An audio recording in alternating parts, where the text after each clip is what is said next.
É isso aí, pessoal. Boa noite. 9 horas em ponto. Inteligência em cima da mídia entrando no ar aqui, finalmente, dia 17 de junho. É um prazer estar aqui falando com vocês mais uma vez. Hoje foi um dia histórico aqui para a Inteligência em cima da mídia. Foi o primeiro dia que nós fizemos 3 lives. Fizemos de manhã, fizemos à tarde, estamos fazendo agora à noite. Então, um dia histórico. Quero, antes de embarcar a nossa convidada aqui, cumprimentar todo mundo que já chegou, que já deixou comentário, a Maria Eugênia, a Suzy Cidreira, o Paulo Ribeiro, quem mais que está aqui? A Sônia Mourão, a Maria Bernardes,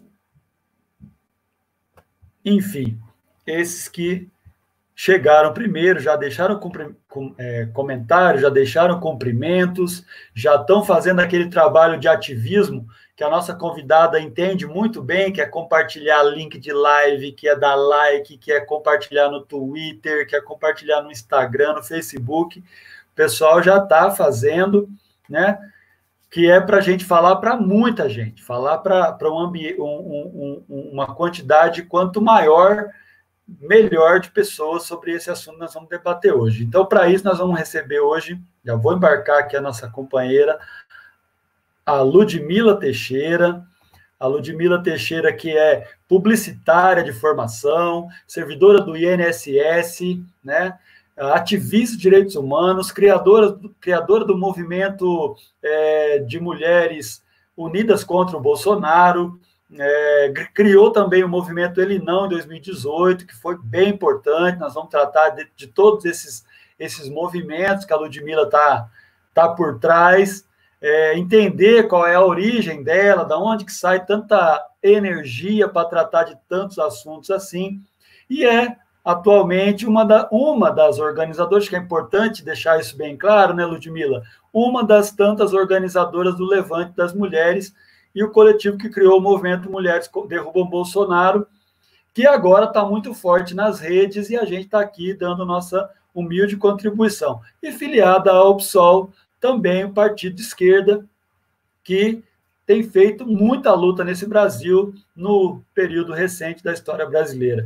Ludmila, passo para você fazer suas considerações iniciais, e seja muito bem-vinda, obrigado pela disposição de participar aqui conosco. Agradeça por nós a Bianca, que nos tratou muito bem, com muita atenção, desprendida, sabe? Não mediu esforço para ajeitar os horários e o dia para a gente conversar. Então, seja muito bem-vinda no nosso canal. Nosso canal está à disposição do movimento para a gente ajudar a divulgar, a fazer toda essa força que você já vem fazendo nas redes. A gente quer contribuir, se colocar à disposição para contribuir de alguma forma. Por favor. Boa noite, Magrão. Primeiramente, eu queria agradecer o convite. É um enorme prazer estar aqui com você, com a sua audiência, saudar a todas, a todos e a todas aqui presentes que estão assistindo, acompanhando nas redes sociais. E é isso. As redes sociais virou um campo de esquerda, né? A esquerda precisa se apropriar, né, desse setor. E eu sou a Ludmila Teixeira, tive a felicidade de ter criado o grupo Mulheres Unidas contra Bolsonaro, e através desse grupo, né, com a força das mulheres, né, mulheres de classes sociais diferentes, de cores diferentes, etnias diferentes, religiões diferentes, idades diferentes, cidades diferentes, assim, a diversidade realmente foi a principal mola motivadora desse grupo criar a campanha Ele Não, né?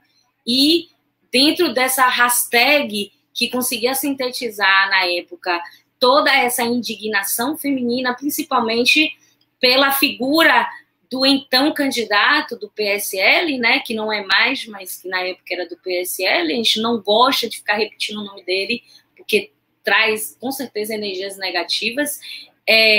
Essa indignação coletiva, feminina, legítima, que era de todas nós, não só da Ludmila, não só das outras mulheres que estiveram mais na construção mesmo, né, na manutenção do grupo, mas essa indignação coletiva, né, a gente acendeu o fósforo, explodiu e alcançou as redes sociais, e das redes sociais se transmutou para o mundo real, e foram aquelas manifestações que nós vimos, né, em 2018, aquela coisa enorme, linda, e você via mulheres mais velhas, mais jovens, crianças, idosos, homens também, e todos em torno de uma pauta, porque, na verdade, aquela figura que, infelizmente, acabou sendo eleita, representava o que de pior a gente pudesse esperar para um projeto de sociedade, né? Que é o machismo, a misoginia, o racismo,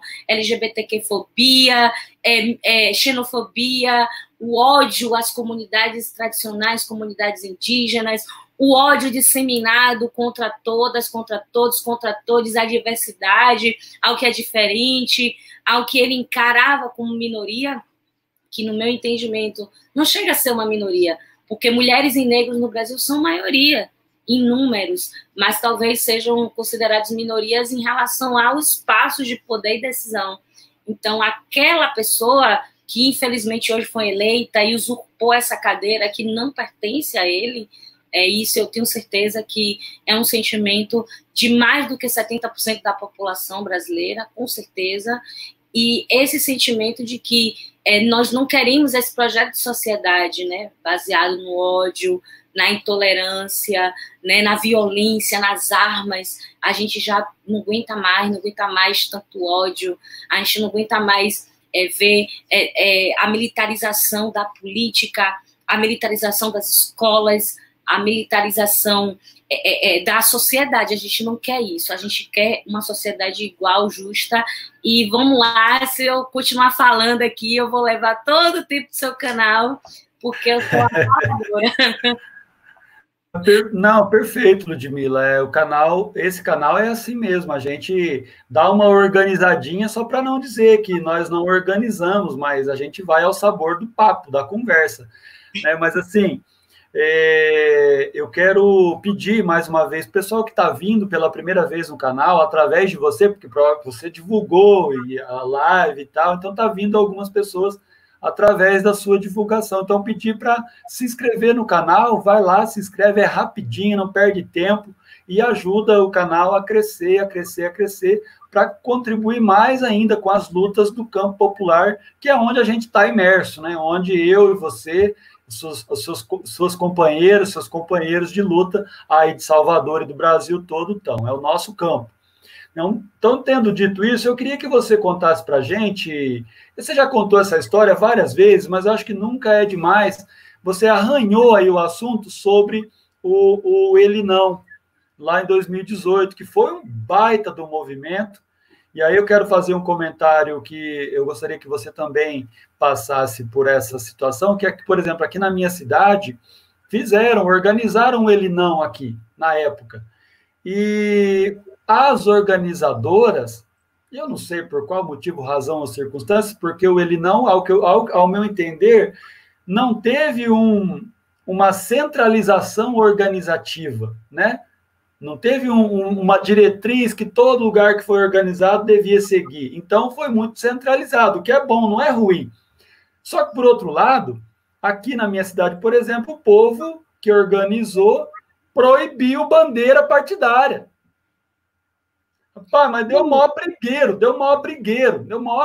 Eu mesmo fui eu meti minha bandeira do PT, poderia ser do PSOL, poderia ser de qualquer partido de esquerda, poderia ser até do partido de direita, não tem problema. E eu fui para o movimento, com a minha bandeira. E aí?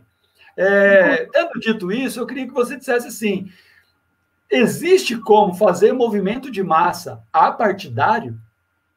Na verdade, eu não diria que seja apartidário. Eu acredito que a expressão mais correta é suprapartidário. E o que nós vemos, às vezes, os partidos de esquerda, eles têm essa tendência de querer fazer tutela sobre todos os movimentos sociais que existem, né? A gente vê uma interferência direta dos partidos dentro dos movimentos sociais. Não acho que seja uma coisa nem boa, nem ruim, né? Porque nós sabemos, né, do histórico de luta e da importância que é a questão da filiação partidária, que é a questão de você ajudar a melhorar as relações entre as pessoas que fazem parte desses partidos políticos, mas o que a gente percebe na sociedade é que a população meio que está querendo um distanciamento dessa coisa da gente defender a legenda, sabe? Porque, por exemplo, eu tenho muito respeito ao PT, ao histórico, ao nosso ex-presidente Lula, à nossa ex-presidente Dilma, a todo o trabalho que eles fizeram em relação aos movimentos sociais, em melhoria da nossa sociedade, mas a gente também tem críticas. E, às vezes, a questão da filiação partidária e da defesa do partido enquanto uma bandeira meio que dá uma escamoteada, né, nessa questão da crítica, da autocrítica. Então, talvez, eu não posso falar para você pela cidade que você mora, porque, como você bem disse, o movimento ele era descentralizado, ele era das mulheres, não tinha uma dona, uma proprietária que ia dar as diretivas de como o movimento iria se formar. Cada cidade tem a sua autonomia, assim como tem também as suas especificidades, né? Por exemplo, eu sou de Salvador e eu diria para você que o racismo aqui em Salvador, principalmente o racismo institucional, né, o racismo estrutural, é um problema muito grave que a gente tem aqui. Nós temos uma das polícias aqui na Bahia, né, eu sou de Salvador, Bahia, que mais mata jovens negros da periferia. Inclusive, nós temos um governador que é de esquerda, é um governador do PT, e que, eu não sei se você ficou sabendo da chacina do Cabula, não sei se você ouviu alguma coisa, a chacina do Cabula, que aconteceu... Isso, tivemos uma chacina aqui, que foi promovida pela Polícia Militar da Bahia, e nessa chacina,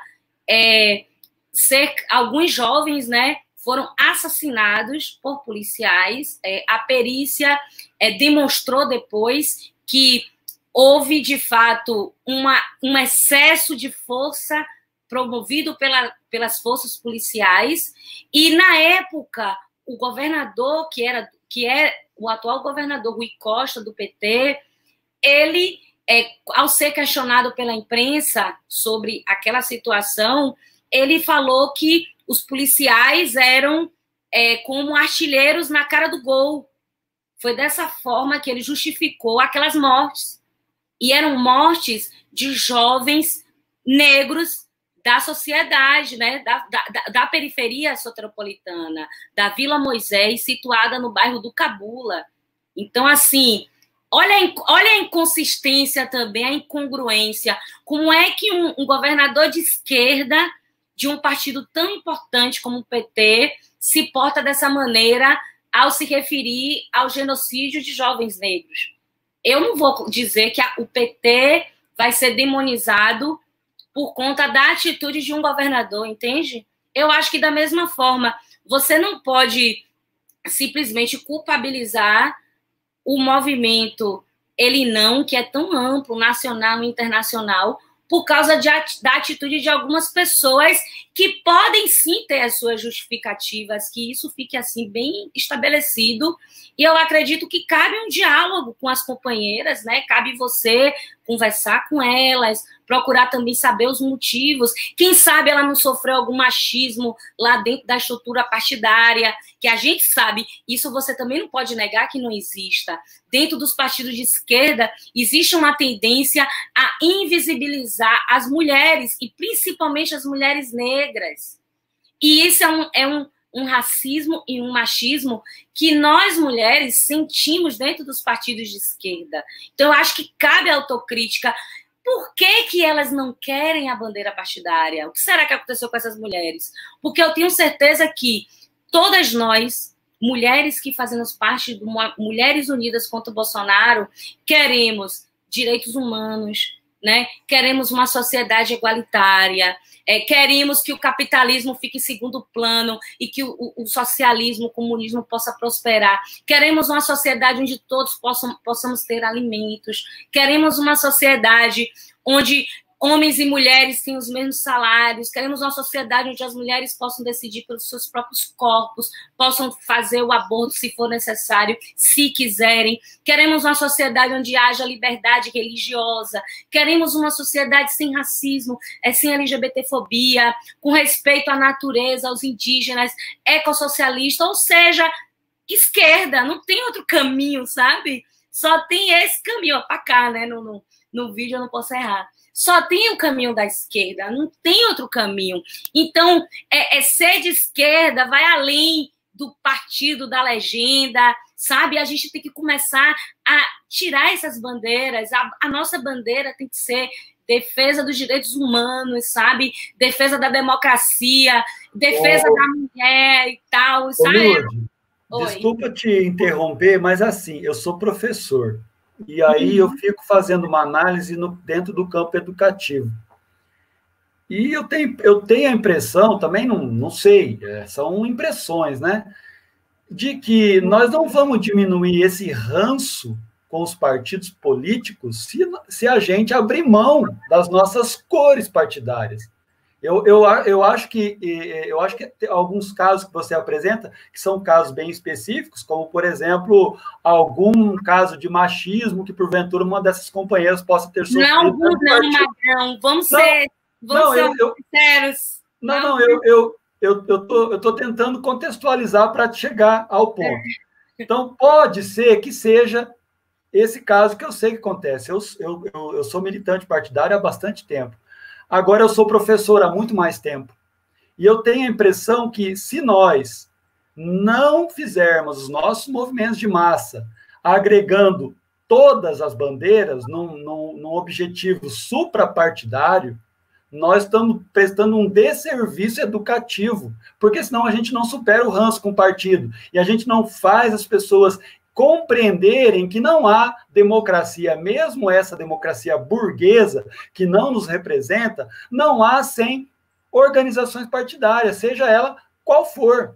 Então, eu não consigo entender um movimento de massa que proíba bandeiras. Por isso que eu fiquei tão nervoso aqui na minha cidade, e, inclusive, mulheres com o mesmo encaminhamento que o meu, fizeram interpelações, mas não existe um movimento de massa sem bandeira, um movimento de esquerda, ou não, porque qual é o movimento de direita que não tem bandeira? Até os movimentos de direita têm bandeira.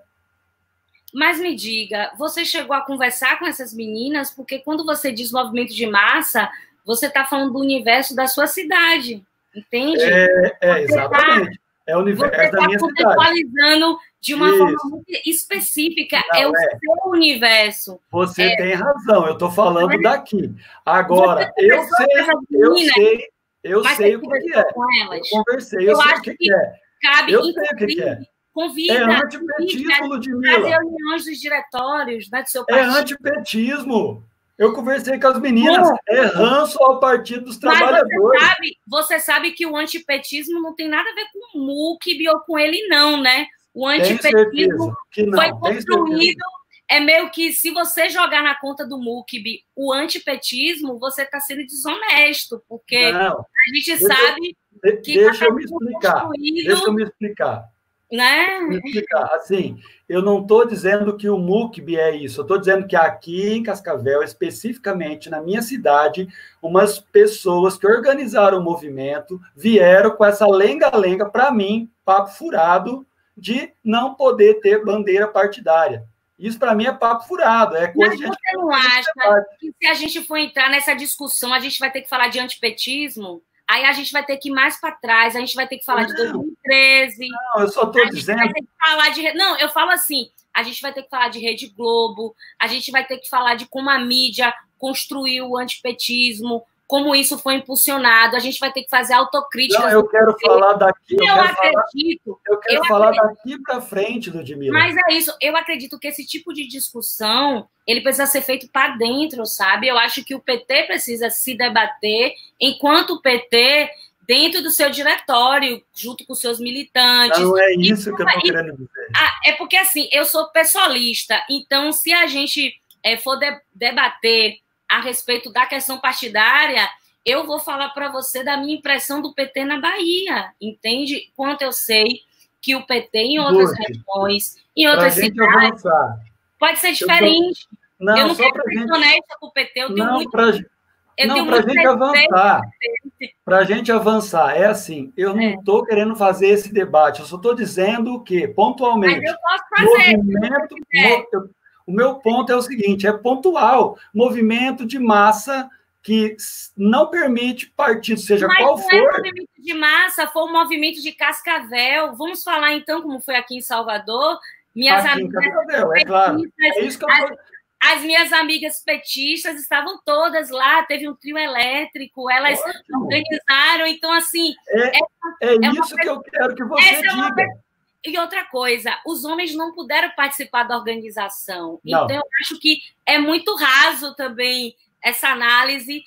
Teria que ter uma menina de Cascavel aqui agora no debate, talvez. E eu acho que essa pergunta ela seria mais apropriada para as militantes de Cascavel que fizeram a manifestação aí. Eu posso te falar da nossa. A nossa aqui foi maravilhosa, não houve proibição de nenhuma bandeira. Agora, houve sim uma preocupação de que vamos enfatizar as mulheres, né? Não vamos enfatizar o partido, vamos enfatizar as mulheres. Então, quem estavam lá eram as mulheres petistas que estavam lá em cima do trio elétrico, eram as mulheres PCdoBistas em cima do trio elétrico, eram as mulheres pessoalistas, as mulheres dos outros partidos, e eram mulheres tão potentes. Eu não sei se você conhece as nossas parlamentares baianas, eu posso citar aqui, maravilhosas: Alice Portugal, Olívia Santana, Lídice da Mata, sabe, mulheres de esquerda, de luta, e isso vai além de partido, sabe?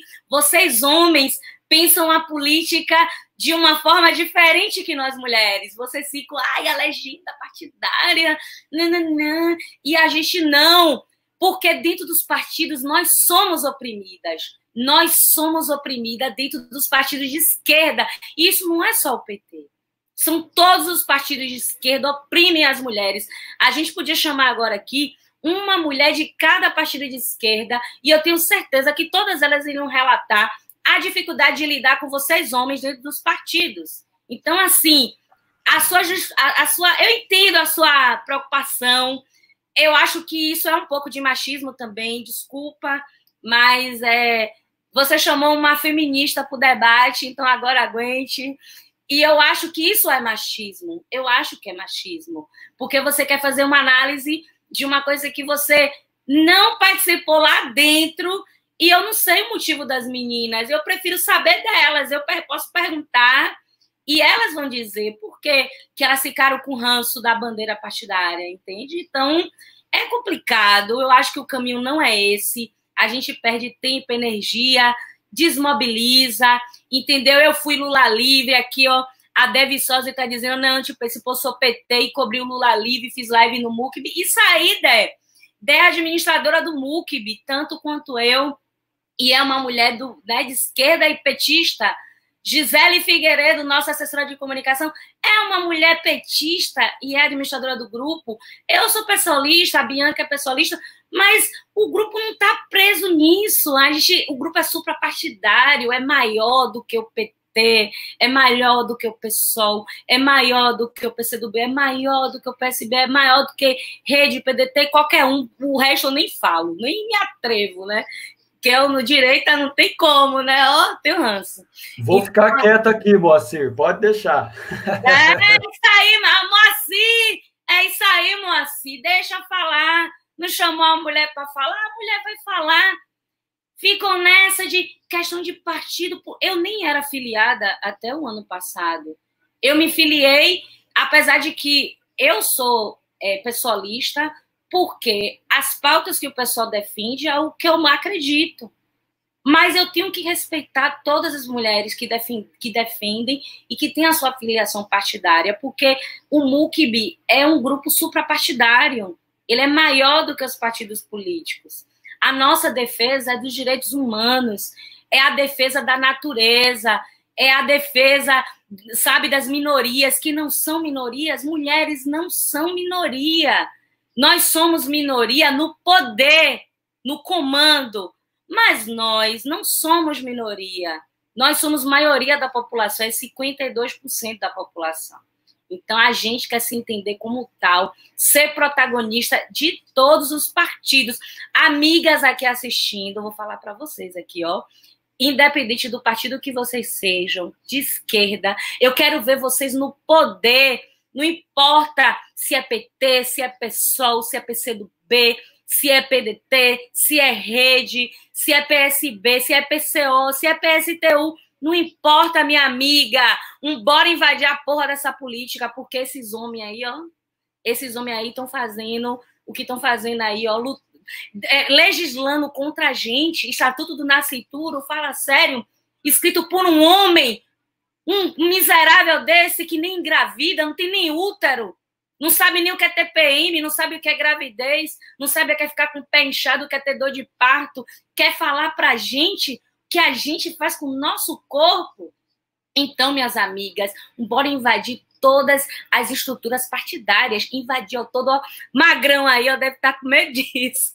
Hein, Magrão? As mulheres aí, ó, vou invadir a política. Eu quero Lude, ver um petista aí também. Lude, eu tenho acordo com tudo que você falou e defendo, inclusive, tudo que você falou e defende também, eu defendo. Ó a Sal aí, eu dizendo, ó a Sal aí. A Sal agora eu vou dizer uma coisa para você. E como fruto do meio onde eu fui criado, onde eu tive as minhas experiências, obviamente, você afirmou na tua fala, inclusive, que o machismo não é uma coisa que a gente desliga um botão, a gente vai se reconstruindo, né? A gente vai se refazendo, aprendendo, reaprendendo e abolindo certos posicionamentos e hábitos que a gente veio aprendendo aí com essa sociedade machista onde a gente está inserido. Então, é uma eterna busca, tanto para nós, para mim, enquanto homem, para nós homens, e para vocês também. Creio que não se nasce uma mulher feminista empoderada da noite para o dia, ainda mais uma mulher negra, não é assim, né? A gente vai aprendendo. Eu acho que esse é um episódio isolado, que não tem absolutamente nada a ver, o que eu narrei. Você conhece Sueli Carneiro? Como? Você conhece Sueli Carneiro? Não me lembro. Filósofa negra, você sabe uma frase dela maravilhosa para a gente fechar esse debate. Ela disse o seguinte: entre direita e esquerda, eu continuo sendo uma mulher preta. Perfeito, Ludmila. Bom, acho que ficou bem claro aí o negócio do ele não, né? Então, houve o que a gente sabe de fato é que houve um grande movimento que abalou as estruturas do país lá em 2018. E eu pergunto para você, teve a apropriação da direita no movimento? Como isso é possível se a gente luta pelos direitos humanos, contra a reforma da Previdência, contra a reforma trabalhista, a favor da pauta LGBTQ+, contra o racismo, contra a destruição da floresta amazônica, contra todas essas PEC malditas que liberam agrotóxicos? Como é que a direita tomou conta? Me diga. Agora eu te respondo, eu te pergunto. Você acha que tomou conta? Essa foi uma pergunta. Eu ia estar fazendo campanha contra a agenda capitalista e a direita que tomou conta. Essa foi uma pergunta retórica, mas foi para reforçar a resposta. Foi ótimo. Não, eu adoro responder, porque das mulheres, o que é que a gente recebe? Muito obrigada.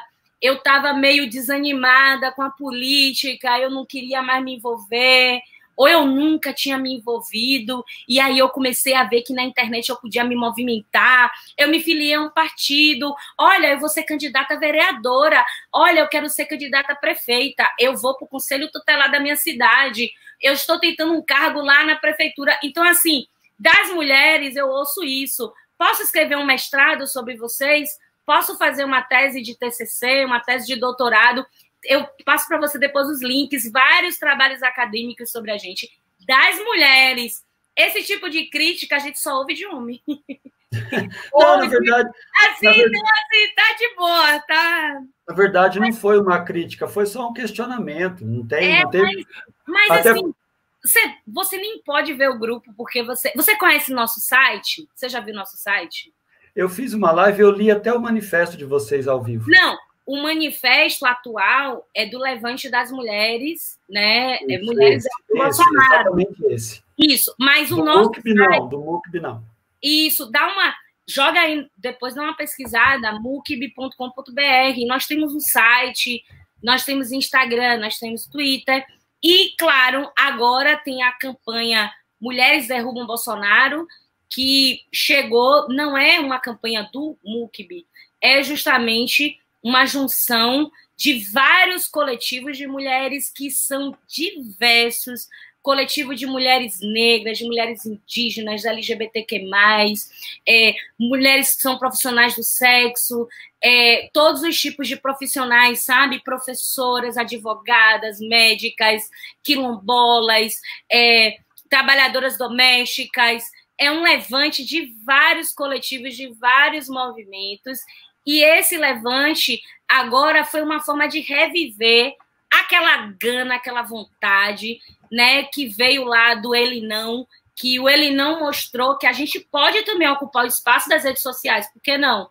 As redes sociais elegeram um presidente da República envolto a fake news, discurso de ódio, tudo de nefasto que existe, e agora, né, o movimento Mulheres Derrubam Bolsonaro, que foi um movimento criado por vários coletivos, não fomos só nós, foram vários coletivos. Esse movimento está vindo para mostrar mais uma vez que a internet também é um campo de batalha, é um campo de guerra, e que a gente tem que ocupar e que a gente tem que levar isso para que toda a sociedade possa perceber que as mulheres vão continuar na luta, como sempre estiveram, são 400 anos de escravidão.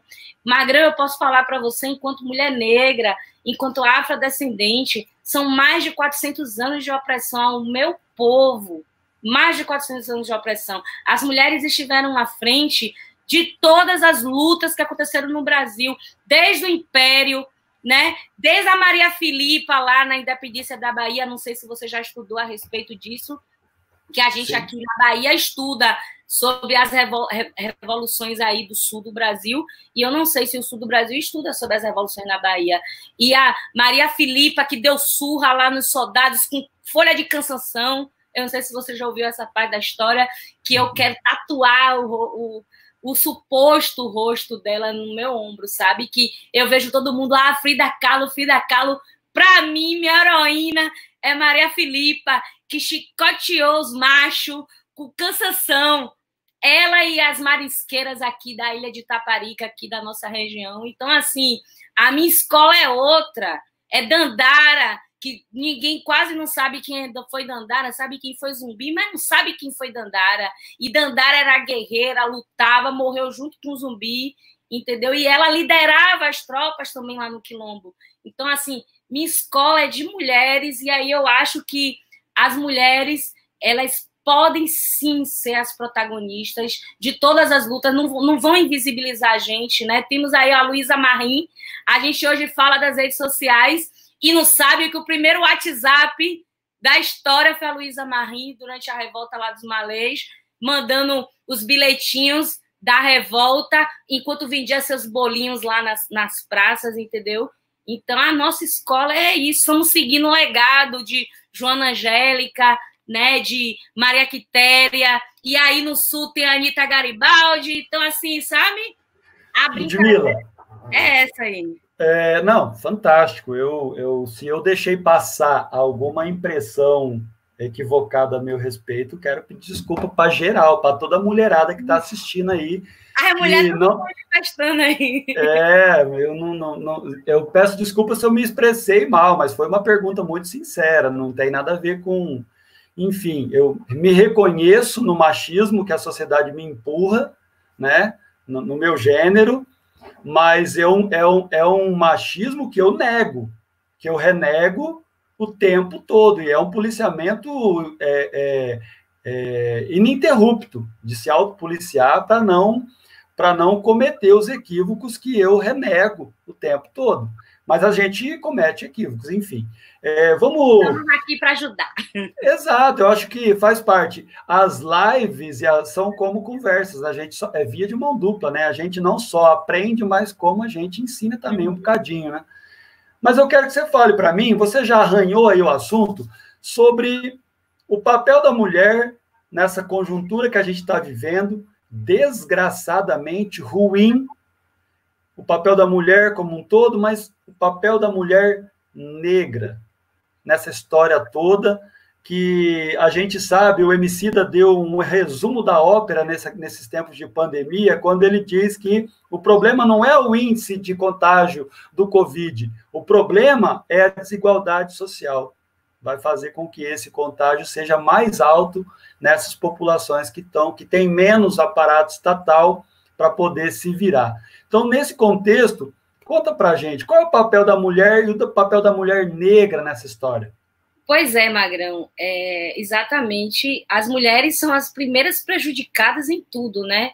Eu vou até um pouco mais para trás do que a pandemia, vou falar sobre a reforma trabalhista e a reforma da Previdência, né? Como isso precarizou mais as mulheres, porque nós vivemos em uma sociedade patriarcal, onde as mulheres recebem salários 30% menores do que os homens, e geralmente os cuidados com os filhos são das mulheres, né? A gente tem jornadas duplas, triplas, quádruplas, enquanto esse machismo, quando você fala assim, eu sei que eu sou machista, eu quero mudar, eu acho isso muito importante, mas é importante a gente saber que o machismo também é falar de privilégios, né? É falar de privilégios. Então, não basta só você não querer ser machista, às vezes você vai ter que abrir mão de certos privilégios, né? Que a gente sabe que, por exemplo, somos um país sempre cheio de pessoas, de crianças que não têm o nome do pai na certidão de nascimento, né? Temos milhões de mães solos que, ao menos, não conseguem nem o registro do nome do pai. Às vezes, tendo o registro do nome do pai, não tem o apoio financeiro, não tem o apoio logístico, não tem o apoio nos cuidados. Então, meio que a mulher vai acumulando as jornadas, né? E, ao mesmo tempo, no mercado de trabalho, existe um preconceito contra mulheres, né? As mulheres são preteridas às vagas. Quando uma mulher diz que tem filhos, a reação do empregador não é o mesmo quando o homem diz que tem filhos. Porque o homem que diz que tem filhos, o empregador entende ele um cara responsável, um pai de família, comprometido. A mulher, quando diz que tem filhos, as perguntas que se seguem são as próximas. Se seu filho ficar doente, quem que vai cuidar de seu filho? Então, assim, o machismo ele é cruel, ele dificulta a presença da mulher no mercado de trabalho. As mulheres têm filhos pequenos e não têm acesso à creche. E isso são as mulheres mais carentes que sofrem mais.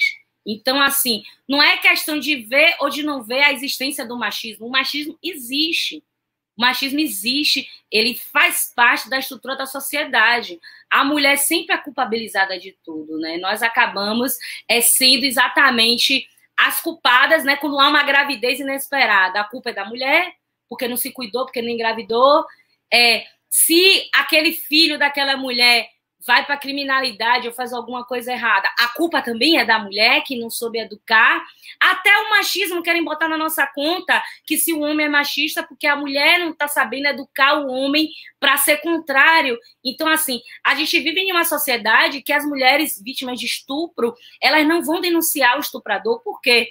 Porque provavelmente dentro da delegacia o policial vai julgar, né, a roupa que ela está usando, a circunstância do que aconteceu, simplesmente para justificar ou não o fato dela ser estuprada. Então, assim, eu acho muito cruel, Magrão, essa coisa de não vi machismo, não é machismo, ou não sou machista. Veja a sociedade que a gente vive, é impossível não ser machista. Se até eu, que sou mulher, reproduzo o machismo, né? Imagina os homens, porque é um sistema que é totalmente de privilégios. A mesma coisa é o racismo.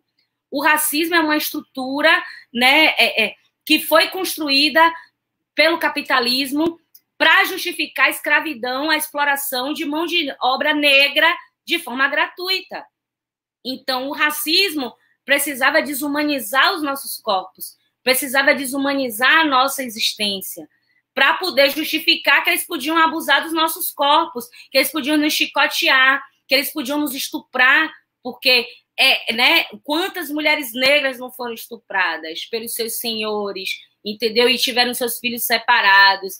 Então, assim, eu acho que a gente está falando de uma estrutura e a gente não está desassociado dessa estrutura, entende? A gente está dentro dela. A única diferença é justamente ter essa consciência do problema e querer construir uma solução. E a solução para o machismo é a emancipação feminina. É a emancipação. As mulheres precisam ter acesso à educação, precisam ter acesso a políticas públicas, elas precisam ter acesso a mercado de trabalho, elas precisam ter acesso a creches para que seus filhos possam estar bem cuidados e elas possam trabalhar, né? Os homens precisam entender a sua responsabilidade enquanto genitores. Eu estava aqui conversando com meu padrasto sobre isso, porque falam de castração, né? Que tem que castrar as mulheres que parem muito. Aí eu pensei, bom, uma mulher só pode ter um filho por ano, né? Venhamos e convenhamos, são 9 meses de gestação e mais ou menos uns 3 meses de amamentação que a mulher não tem fertilidade. Um único homem, ele pode fazer quantos filhos durante um ano? Se ele transar com 365 mulheres, uma por dia, ele pode ter 365 filhos. Então, como é que pode dizer, vamos castrar as mulheres? Imagina a sensação sua de homem, se de repente as mulheres dissessem, vamos castrar os homens. Vocês iam ser os primeiros a achar isso um absurdo. Eu acho isso um absurdo, deixando bem registrado isso. É um absurdo você castrar qualquer ser humano. Planejamento familiar não é isso. Planejamento familiar é educação, é você dar acesso à saúde pública, a métodos contraceptivos, à informação. Isso que é educação sexual, que é tão demonizada aí pela direita, que fica dizendo aí que a educação sexual não pode nas escolas, que vai ensinar as crianças a fazer coisa errada. Não é. Educação sexual é ensinar exatamente isso. Quais são as consequências do ato sexual, as doenças, os métodos contraceptivos. Então, essa responsabilização precisa ir para o homem. O homem precisa também ser responsabilizado pela contracepção. Essa responsabilidade não pode ser nossa, não pode só recair sobre a mulher. Então, isso é discutir machismo também. Isso é questionar o seu... Olha, lá vai eu, né? Mas deixa eu só concluir. Só concluir. Por favor. Isso também é você responsabilizar o seu amigo quando ele está tendo atos machistas, porque às vezes o homem ele não questiona o outro homem. Ele não tem coragem de chegar e contestar o amigo que às vezes está com a mina lá na balada, na festa, e está falando mal dela, ou está embebedando ela para levar ela para fazer coisas que às vezes a mulher nem sabe o que está fazendo porque bebeu demais, e não julgar lá, bebeu demais, perdida, oferecer ajuda, entendeu? É ir lá e dizer, não, vou ajudar ela a chegar em casa. Então, assim, a gente não pode falar de machismo só no campo teórico, sabe, Magrão? Eu acho que a gente precisa praticar o antimachismo, assim como o antirracismo. E, para concluir, falando da sua pergunta, todas essas mudanças na legislação que precarizaram o trabalho prejudicam muito mais as mulheres negras, porque as mulheres negras já estão num nicho da sociedade que não tem acesso a políticas públicas, elas não têm acesso a saneamento básico, elas não têm acesso à residência digna, elas não têm acesso à saúde pública, elas não têm acesso à educação de qualidade. E por que as mulheres negras, em sua maioria, oriundas de periferia, não têm acesso? Porque houve uma escravidão do povo negro, né? Vamos lá, 400 anos pelo menos na história, e que essa escravidão teve uma abolição inconclusa, que só tem 132 anos, deixar bem registrado que 132 anos, na minha família, na minha geração, alcança a minha tetravó, que a minha avó faleceu com 97 anos. Então, assim, as pessoas que têm origem em outros países, estrangeiros, né, que não têm origem escravizada como eu, elas podem falar da sua bisavó, da sua tetravó, do seu tetravô que veio lá fugindo da Segunda Guerra, que tem aquela origem. E as mulheres negras, os homens negros, a população pobre, periférica, que teve que ir para as favelas depois dessa falsa abolição, essas pessoas não tiveram acesso a nada, nenhum tipo de indenização, nenhum tipo de política pública, nenhum tipo de inserção na sociedade. Então, essas mulheres são mais precarizadas por conta disso. Não é vitimismo, não é mimimi, falar de racismo é necessário. Não pode ser só uma hashtag Vidas Negras Importam. Vidas Negras Importam tem que ser todos os dias. E tem que importar nos acessos. E o pior de tudo é o braço armado do Estado, a polícia, que a polícia mata, a polícia extermina, e nós sabemos quais são os corpos e quais são as cores desses corpos e a origem desses corpos. Não é nas classes médias, altas, nas classes mais abastadas.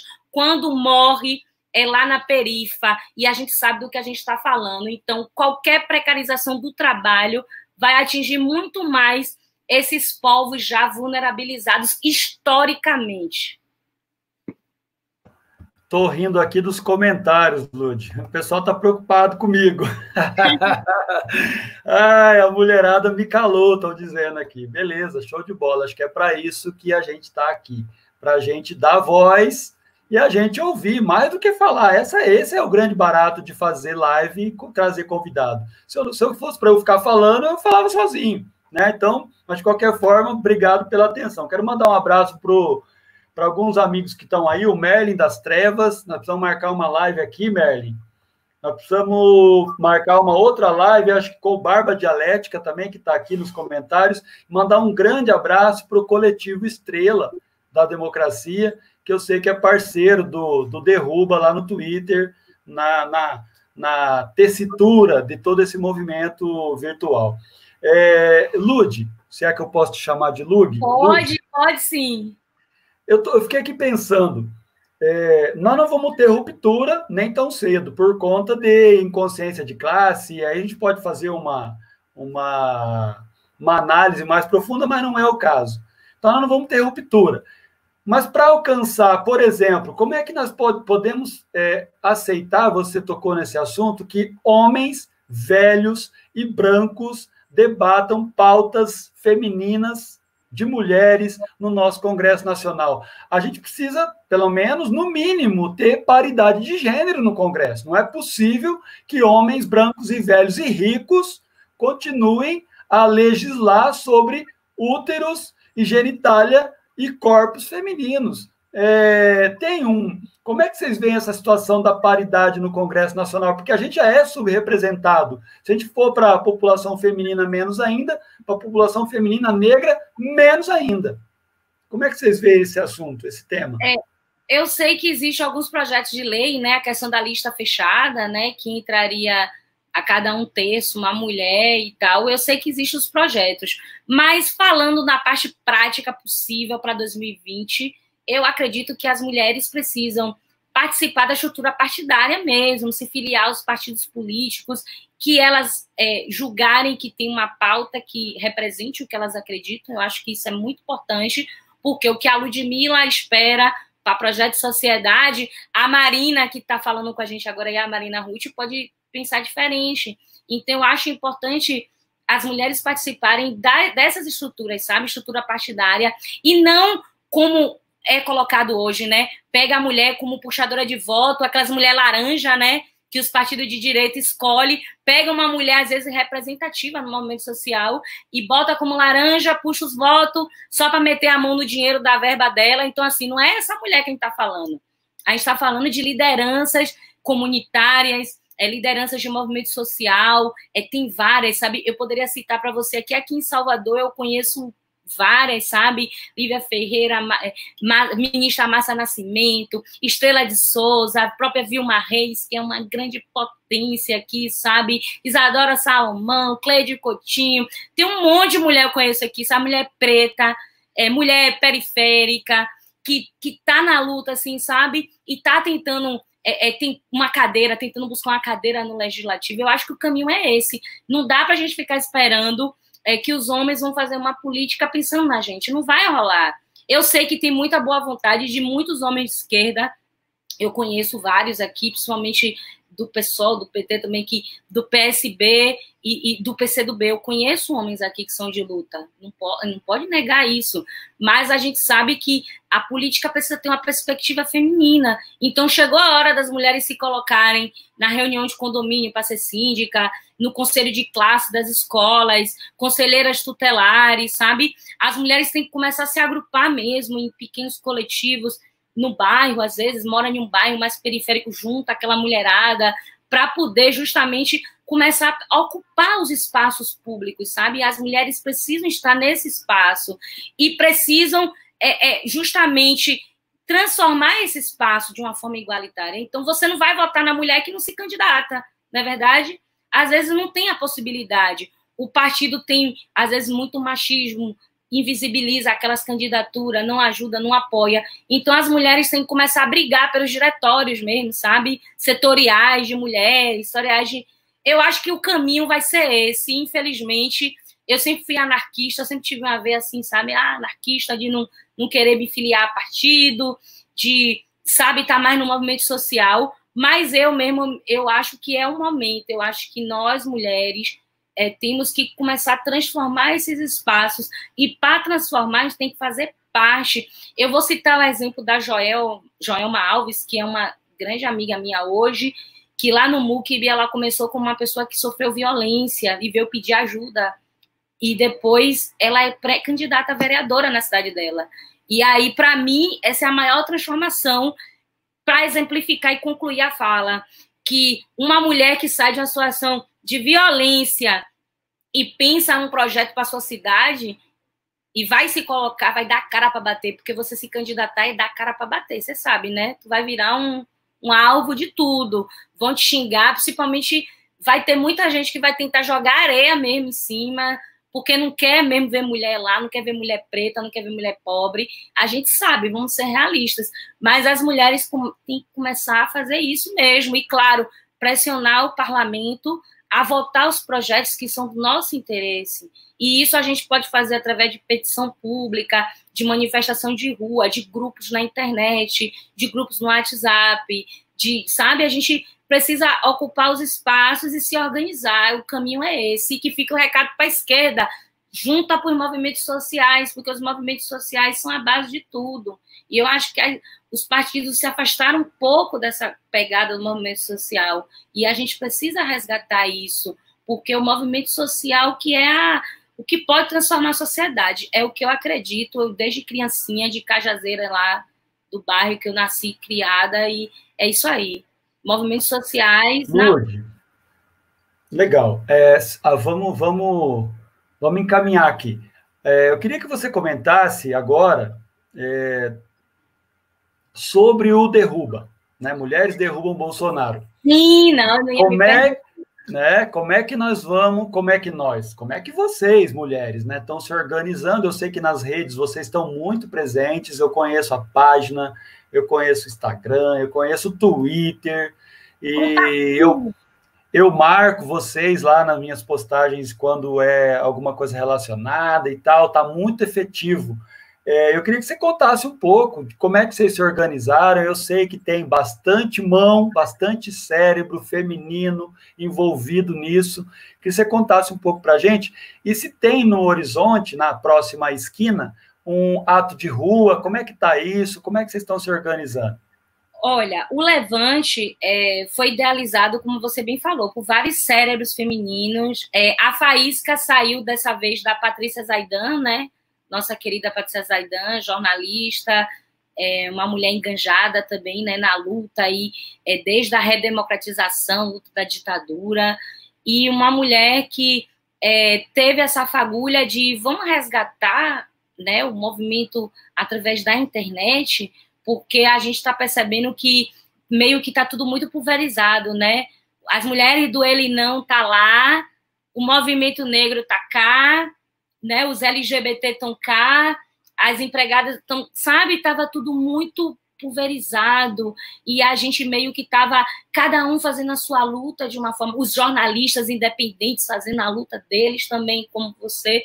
Então, assim, o Levante das Mulheres nada mais foi do que um elo de ligação entre todos esses movimentos, né? Uma forma de que vamos concentrar forças e, através dessa concentração de forças, vamos dar um golpe, né, nesse miserável para ver se derruba logo ele de uma vez. Então, mulheres derrubam Bolsonaro. Exatamente literal, porque temos todos os motivos para isso. Tem processo lá no TSE de cassação da chapa, com todo um corpo probatório, né, a respeito disso. Tem mais de 30 processos de impeachment lá, o Maia sentado em cima, sem dar nenhum encaminhamento, sendo que a ex-presidenta Dilma sofreu um impeachment golpista baseado em crimes inexistentes, e o Maia lá sentado em mais de 30 pedidos de impeachment com motivos, né, inclusive crime contra a saúde pública, né, que ele está cometendo durante a pandemia. Então, aí você está mostrando o manifesto é a alma desse movimento, porque justamente ele visa recolher essas assinaturas das mulheres, inclusive tem mulheres maravilhosas, fantásticas, que assinaram, como a ex-presidenta Dilma assinou, né? A Márcia Tiburi, eu deixo assim os nomes. Se eu ficar falando o nome aqui, eu vou acabar esquecendo. Eu sei que tiveram várias mulheres de renome nos movimentos sociais, na luta a favor da democracia, na luta antirracista, né? Gleisi Hoffmann assinou também. Então, assim, Sônia Guajajara assinou o manifesto. Então, assim, tem a lista aí, se você puder mostrar a lista aí, nossa. Então, imagina, Silva Ferraro, Antônia Mello. Então, olha as mulheres que assinaram esse manifesto. Além dessas mulheres, tem mulheres de coletivos do movimento negro, tem mulheres do coletivo LGBTQ+, mulheres dos coletivos de profissionais do sexo, Eliane Brum, sabe, Carmen Silva, que é do MSTC. Então, assim, tem mulheres de Benedita da Silva, nossa, assim, tem mulheres de um calibre, uma representatividade nas esferas de poder que é impressionante. Mas eu fico mais impressionada não só por essas mulheres, eu fico impressionada pela minha vizinha, que não quer nem saber de política. Política, coisa chata, não gosta de política. E aí ela viu isso, não, eu quero assinar, e assinou. Então, assim, a gente precisa agora lutar por essas mulheres que são feministas e nem sabem o que é feminismo, que nunca leram Simone de Beauvoir, não sabe quem é Angela Davis, sabe? Não sabe quem é nada. E ela tá lá sozinha, sustentando a família, os filhos, o marido sumiu, desabandonou, nunca casou, porque a mulher negra vive uma solidão, um celibato, né, tão grande. Muitas vezes tem um filho e depois não se envolve mais com nenhum outro homem, porque o racismo causa isso também. Então, assim, alcançar essas mulheres, né, seja através de todos esses coletivos que abraçam, é muito importante frisar isso, que é um coletivo feito por várias mãos, por várias mentes. Você agora está conversando com Ludmilla, mas pode ser que em um outro dia você converse com uma outra mulher do coletivo, e eu espero que você faça isso, por favor. Convide-nos novamente. Vai ser um prazer trazer uma mulher diferente para conversar com você. Então, assim... Nós podemos já até marcar uma nova conversa. Exato, né? Então, assim, são mulheres de vários coletivos diferentes, de vários pensamentos diferentes, mulheres que estudaram, que não estudaram, mulheres que tiveram uma vida mais difícil, mais dura, mulheres que puderam ter um pouco melhor, né, a sua colocação na sociedade. Então, assim, é importante a gente frisar isso, que é um coletivo suprapartidário, óbvio suprapartidário, porque tem mulheres de vários partidos diferentes da esquerda e mulheres que não têm filiação partidária, porque isso é um direito de cada uma de nós, né? Isso, nós temos o direito de ser ou não ser, e temos o direito de ser o que a gente quiser, né? Essa é a verdade. Então, as mulheres, mais uma vez, né, utilizando das redes sociais, respeitando a questão do isolamento social, respeitando e parabenizando muito as manifestações de rua, que é importante também a gente não sair das ruas, marcar o espaço, mas a gente sabe que, por conta da precarização da saúde pública, principalmente as mulheres negras, mulheres que têm comorbidades, elas realmente precisam fazer atenção em relação a estarem nas ruas e querem estar na luta, e aí faz como... Eu não posso ir para a rua, mas eu quero me manifestar. Assina o manifesto. Mulheres Derrubam Bolsonaro. Curta a nossa página, Mulheres Derrubam Bolsonaro. Temos um Insta de mesmo nome e temos também um Twitter, né, que é @derrubam. E através desse Twitter a gente está fazendo essa mobilização. E os nossos objetivos? Estamos colhendo assinaturas para serem levadas ao STF e ao TSE. Então, quem teve dúvida, mas eu não queria botar meus dados, não queria botar meu CPF, a motivação é isso é um documento que vai ser encaminhado, né? Ele não vai ficar guardado para a gente, ele vai ter uma destinação, e claro, a gente está somando as forças nas redes sociais, já pensando em outras estratégias, porque a gente pode pensar ações, sim, que possam ser efetuadas, que não quebrem a questão do isolamento social. E outra coisa, a gente sabe que tudo isso pode passar, que a gente pode voltar a ter o convívio, né, na sociedade. Claro que o novo normal, como dizem, o normal de antes a gente não vai ter mais, a gente vai ter que realmente ter mais cuidado em relação à nossa saúde, à saúde das outras pessoas, mas a gente pode pensar estratégias de como se manter ativa nas lutas. A gente não pode deixar esse miserável ficar fazendo o que está fazendo aí, né, gente? Pelo amor da deusa, de Deus, seja dos orixás, que vocês acreditarem.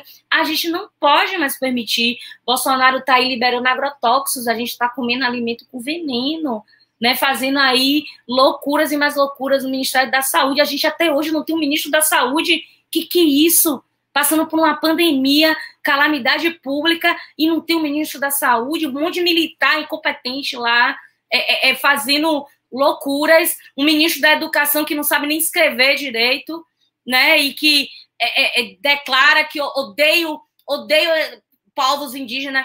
Fala sério, imagina, o cara tá lá fazendo lobby, o ministro do Meio Ambiente que tá fazendo lobby com agronegócio, né, com pecuarista. Então, assim, por favor, né, a gente não pode ficar esperando o Bolsonaro continuar destruindo o país, né, destruindo tudo que foi conquistado em 30 anos aí, né, de redemocratização, né, e uma Constituição de 1988 que é linda, é perfeita, a Constituição cidadã, mas que só tá ficando no papel, o cara tá rasgando lá a Constituição, entendeu? Então, a intenção desse manifesto é justamente demarcar o território, dizer para ele, oi, peraí, também não é assim, você não vai fazer isso sozinho, não vai fazer sem grito, não vai fazer sem protesto, você não vai fazer sem resistência, e a gente tem que ser resistência sempre, como eu, minha origem preta, sempre minha origem é de resistência, e as mulheres brancas também vêm na resistência,